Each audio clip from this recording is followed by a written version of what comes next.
बड़े को राम राम, छोटों को बहुत सारा प्यार।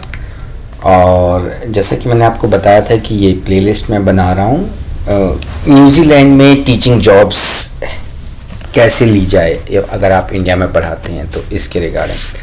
तो मैंने आपको अपने प्रीवियस वीडियो में दिखाया था कि मैंने आपको न्यूजीलैंड की ऑफिशियल वेबसाइट पर दिखाया था कि टीचर्स की रिक्वायरमेंट हैं। वो लोग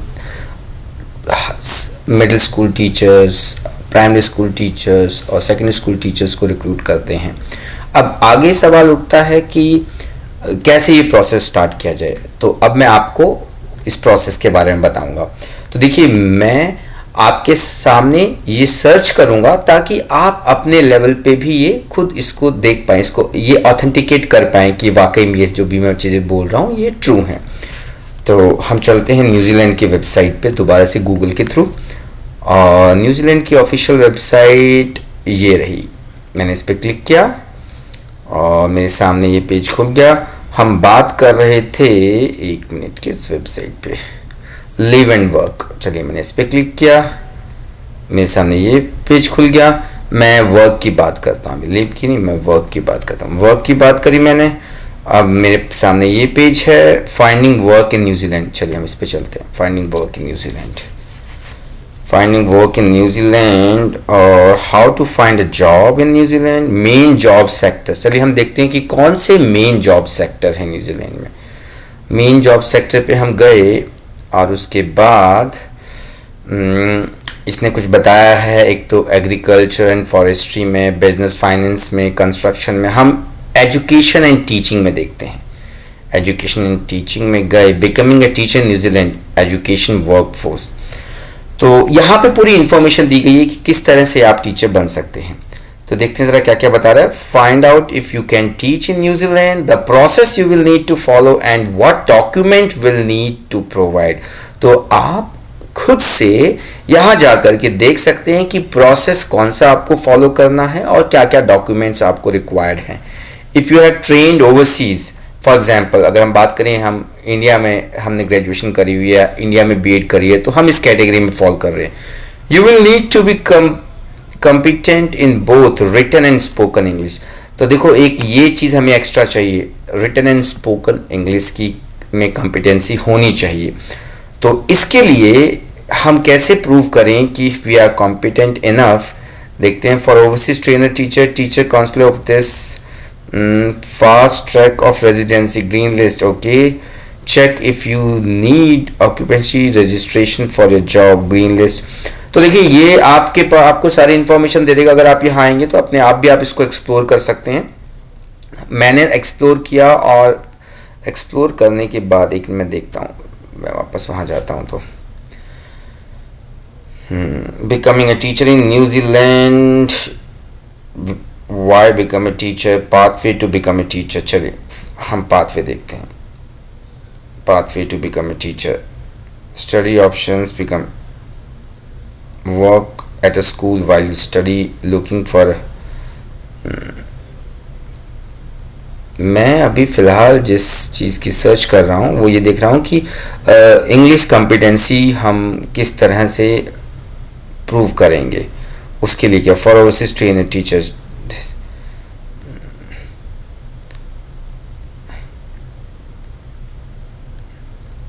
get personal information, this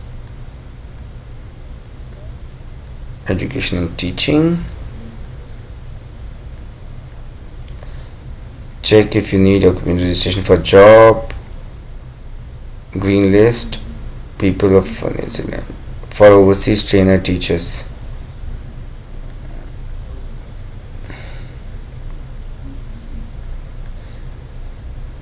applying for registration, moving to this, self trainer teacher, teaching this language, competency requirement.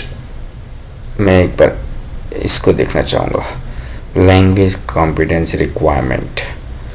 और मैंने जब सर्च किया था तो मैंने देखा था कि लैंग्वेज कॉम्पिटेंसी के लिए, हाँ देखिए, एक तो इसने दिखाया हुआ है आइल्स, देख रहे हैं आप, ये IELTS academic, you need 7 band in all और दूसरा PTE academics you need 65 marks in all. तो मैंने आइल्स एग्ज़ाम दिया हुआ है, मुझे इसके बारे में पता है।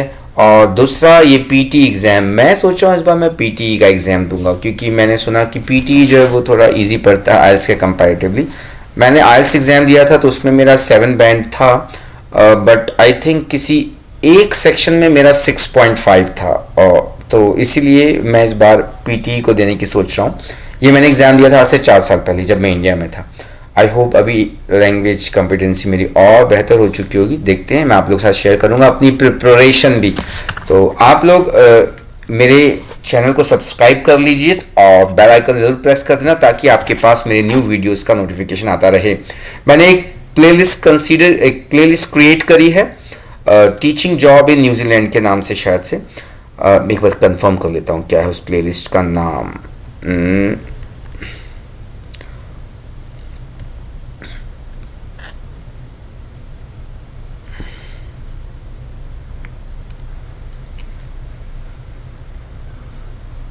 कहाँ है प्लेलिस्ट?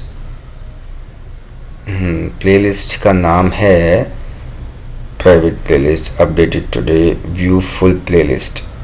इस प्लेलिस्ट का नाम क्या है?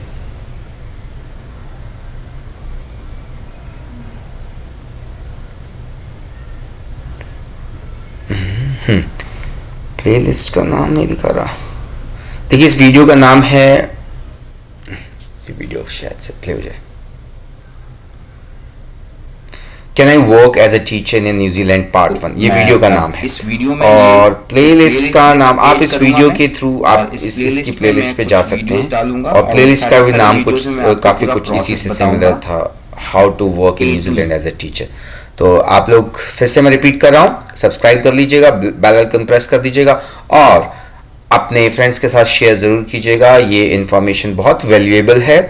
और पहले भी वाले वीडियो में मैंने कहा था कि even if you don't want कि आप रीलोकेट हो न्यूजीलैंड में, फिर भी आपको अगर ओवरसीज जॉब करने का मौका मिलता है तो ये अपॉर्चुनिटी ज़रूर अवेल करनी चाहिए। इससे हमारा एक्सपोजर और ज़्यादा वाइड होता है और आप अपने कंट्री में, अपने प्रोफाइल में बेटर कंट्रीब्यूट कर पाएंगे अगर आप ज़्यादा एक्सपोजर गेन करेंगे, ज़्यादा एक्सपीरियंस गेन करेंगे। तो मेरे अगले वीडियो तक के लिए गुड बाय। इस वीडियो का एक्सट्रैक्ट है कि आपको लैंग्वेज प्रोफिशिएंसी की ज़रूरत है, और जिसके लिए you can go for either IELTS और पीटी ही, और कुछ और एग्जाम्स की भी लिस्ट है, वो आप खुद कैसे सर्च कर सकते हैं वो मैंने आपको पूरा करके दिखाया है। Okay bye, good bye.